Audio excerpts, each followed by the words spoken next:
Cathedral Gorge is one of the lesser known state parks in Nevada. We were quite surprised that it wasn't more popular because this park is so unique with its otherworldly landscapes. The park is known for its enchanting siltstone spires that remind us of the cathedrals in Europe. Besides the interesting spires, Cathedral Gorge State Park also has some fun hikes and numerous fascinating caves and slot canyons to explore. After spending some time at the park, we have put together a complete guide of everything that you need to know about Cathedral Gorge State Park, and with this, you can maximize your time here at this wonderful place. The first question you may have is, where is this park located? Cathedral Gorge State Park is located in the small town of Panaca, Nevada. It is about 2.5 hours north of Las Vegas and a bit less than 2 hours south of Ely. Cathedral Gorge is located along US 93, and the park isn't that big. You can find the address for it in the description below. Next up is, how much does it cost to get in? Cathedral Gorge State Park in Nevada charges $5 or $10 for non-Nevada vehicles to enter the park each day. If you can't get enough of it, they also offer annual permits. The interesting thing is that there are no guard stations to pay these fees. You can pay the permit fee via a couple of pay stations along the park road. And as a bit of a pro tip, when we were there, a very nice ranger told us that with our day use permit, we could visit any Nevada state park on the same day. There are 4 other state parks in the nearby area that you could visit as well. These parks are Kershaw-Ryan, Beaver Dam, Echo Canyon, and Spring Valley State Park. If you're wondering about the park's hours, Cathedral Gorge State Park is open 24/7, 365 days a year. If you're looking to spend a couple of days enjoying the scenery, there are a few options for lodging in and around Cathedral Gorge State Park. If you enjoy camping as much as we do, there is the Cathedral Gorge Campground. We highly recommend staying here. This campground is located right smack in the middle of the park. There are several hiking trails that you can take directly from the campground, and it is also walking distance from all of the caves and slot canyons. The campground features 22 sites with electricity, a table, grill, and shade ramada, and it also has restrooms with hot showers and flush toilets. The campground is open year-round, and we will have a link to where you can reserve your camp spot on our website, livethatadventure.com. If the Cathedral Gorge Campground is full, there are a few other options for camping that are within driving distance.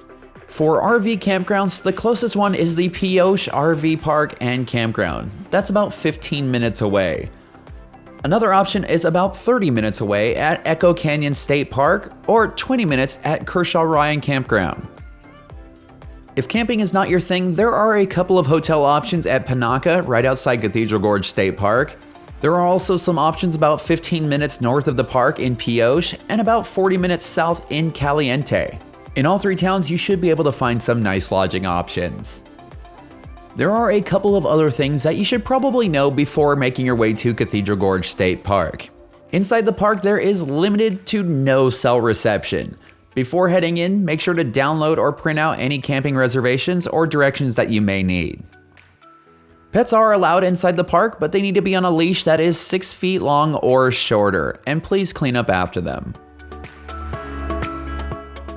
The next thing is to make sure that you bring enough food and water. The park does not have any concessions inside, so be sure to bring enough food and water for the duration that you are planning to stay. If you need to stock up, there is a small market in Panaca and a gas station right outside the park where you can pick up snacks and drinks. Keep in mind that the market is only open from 8 a.m. till 6 p.m. and it's closed on Sundays. Their hours may change, so it might not be a bad idea to give them a call if you're planning on coming in. And lastly, please be sure to practice both leave no trace and tread lightly principles. This means do not remove, disturb, or damage any rock, structure, artifact, plant life, or anything else inside the park. Now that we have all of the groundwork covered, it's time to get to the part of the video that you've been waiting for, and that is the things to do inside Cathedral Gorge State Park. Number 1 on our list is one of our favorite things to do inside the park, and it is exploring the slot canyons and caves. The vast majority of this park is made of tall sand spires, which means that there are numerous long and short, wide and narrow slot canyons and caves to be discovered. There are 3 main slot areas: moon slots, canyon caves, and cathedral caves, and they are all spread out along the ridgeline on the main road. We spent at least half a day here checking out all of the fun corridors and passages. If you are visiting the park with small children, they will have an absolute blast here, and if you're just young at heart like we are, you're going to enjoy it as well. Located near these slots is a quick stop known as the CCC Tower. This is a water tower constructed by the Civilian Conservation Corps during the 1930s. It was built to provide water for the picnic area in the park, but unfortunately the water quality wasn't good, so the well was closed. Even though the water tower no longer serves any type of function, it has become a little bit of a historical monument inside the park. Even though this park is a little bit on the smaller side, it offers 5 different hiking trails for your enjoyment. Even though we enjoyed all of them, we are going to list them from our favorite to our least favorite. Coming in at the number 1 spot is the Miller Point Trail. This short trail is 1 mile round trip from the main parking lot or half a mile round trip from the overlook. It is rated easy and has an elevation gain of 112 feet. The Miller Point Trail is a must-do when you're visiting Cathedral Gorge State Park, and there are 3 different ways to hike it. Route number 1 is from the main parking lot. After leaving the parking lot, the trail passes by the picnic tables and cathedral caves. This area is packed full of peaks, spires, and interesting ridges. After leaving the Cathedral Cave slot, the trail weaves through a river wash and then turns right into a big canyon. Soon enough, you will come to a small bridge and then some staircases with wooden steps that take you up to the top of the canyon wall. Here you'll see a gazebo, and the whole trail is very scenic. Option number 2 is starting up at the overlook. This overlook is located off of Miller Point Road along US 93, about 2 miles north of the Cathedral Gorge entrance. The Miller Point Trail starts at the gazebo and descends down the beautiful canyon via staircases, wooden steps, and a small bridge. This trail weaves through a river wash where you can look down breathtaking ridges and spires. If you have time or are capable, we recommend hiking this either from the main parking lot or as part of the Juniper Draw Loop. It is much more beautiful. Speaking of the Juniper Draw Loop, that is option number 3. The Miller Point Trail can be looped in as part of the Juniper Draw Loop. If you are into hiking, we highly recommend doing this option. Continuing on about the Juniper Draw Loop, it is the number 2 hike on our list. This trail is 4 miles long, it's rated easy, and has an elevation gain of 105 feet. This trail is one of our favorites because it showcases all of the best parts of Cathedral Gorge State Park. You can start this hike either from the main parking lot or in the campground if you're staying there. The Juniper Draw Loop takes you through the back parts of the park, along the wide wash with some wildflowers, scattered bushes, and juniper trees. As you hike further, you'll come across many sand cathedrals, slot canyons, and caves. The third hike on the list is the Eagle Point Trail. This hike is 1.2 miles round trip, is rated easy, and has an elevation gain of 89 feet. If you have time, you should give the Eagle Point Trail a try. It's not quite as scenic as the other 2, but it has its own merit. The trailhead starts very close to the overlook for Miller Point along Miller Point Road.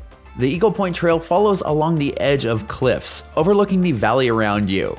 From up here, you could see the Juniper Draw Loop below, but this trail does get narrow and pretty close to the edge, so be sure to watch your step.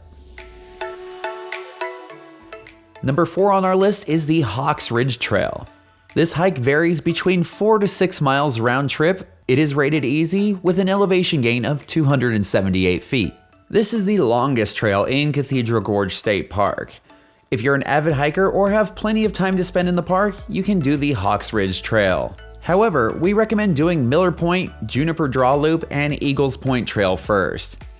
Hawks Ridge Trail starts at the campground and shares the first portion of the trail with the Juniper Draw Loop. This trail takes you through the desert wash before climbing up to the top of the ridge. Once up on the ridge, you'll be hiking for about 1 to 2 miles along the cliffside. The view from here is very similar to the views on the Eagle Point Trail, and it ends at the Cathedral Gorge State Park Road. From here, you can either walk along the road to get back to the trailhead, which would make the hike 4 miles, or turn around and do this trail as an out and back, which would make it 6 miles. And last on the list of hikes is the Nature Loop. This trail is only half a mile round trip, it's rated easy, and has an elevation gain of only 22 feet. This half-mile long loop trail connects the main parking lot and the campground. Along the trail, there are a bunch of signs about the plants and animals that you can find inside the park. Not only did we really enjoy our time inside Cathedral Gorge State Park, but as a sweet bonus, there are a lot of cool things to do in the nearby area as well. About 10 minutes away in Panaca, there is the Teapot Arch. This is a neat little arch to visit, and it obviously resembles a teapot. You can hike all the way up to the arch, but honestly, it looks much better from the road. This is just going to be a quick stop, and soon you will be back on your way. Next on the list is checking out all of those other state parks that we mentioned earlier. It is nearly impossible to hit all of them in one day, but we ended up swinging by 3 of them, and here are some of the highlights. Kershaw-Ryan State Park is a 20-minute drive south of Cathedral Gorge State Park. This park is located inside a beautiful canyon in the town of Caliente. It features a nice picnic area with a small swimming pool that is perfect for families and children. The park also has 14 miles of hiking and mountain biking trails. And there are also some backcountry trails here if you're experienced enough. If you are into mountain biking, this park has a very impressive network of trails, and we were very sad that we didn't bring our mountain bikes on this trip. Next is Echo Canyon State Park, which is about 30 minutes away. The main focus of Echo Canyon is its beautiful reservoir. This reservoir is wedged in the middle of a scenic canyon, and it is a perfect place for swimming, boating, and fishing. If you love bird watching, there is a variety of waterfowl here, including herons, mallards, and teals, as well as eagles, hawks, owls, and more. For hikers, the Ash Canyon Trail leads to the park's backcountry. It's 2.5 miles long with 300 feet of elevation gain. And the third state park that we got to visit was Spring Valley State Park, which is about 35 minutes away. If you're already visiting Echo Canyon, we recommend continuing your drive and heading over to Spring Valley State Park. The drive from Echo Canyon to Spring Valley is quite beautiful due to the volcanic tuff and sediment. Spring Valley State Park has unique scenery comprised of interesting light gray, pink, and white backdrops. There is also a big reservoir for swimming and boating as well as fishing, and another cool thing about this park is the historic ranches built in the late 1800s. And with that, we have completed our list of everything that you need to know to have a very successful first trip to Cathedral Gorge State Park. What do you think? Is there anything on this list that we missed? If so, let us know in the comments below. If you enjoyed this video, please be sure to like, comment, and subscribe because it really helps out the channel. If you have any adventures that you would like to see in future videos, let us know. And for all the information about Cathedral Gorge State Park, as well as other awesome Nevada adventures, head on over to 𝐿ivethatadventure.com.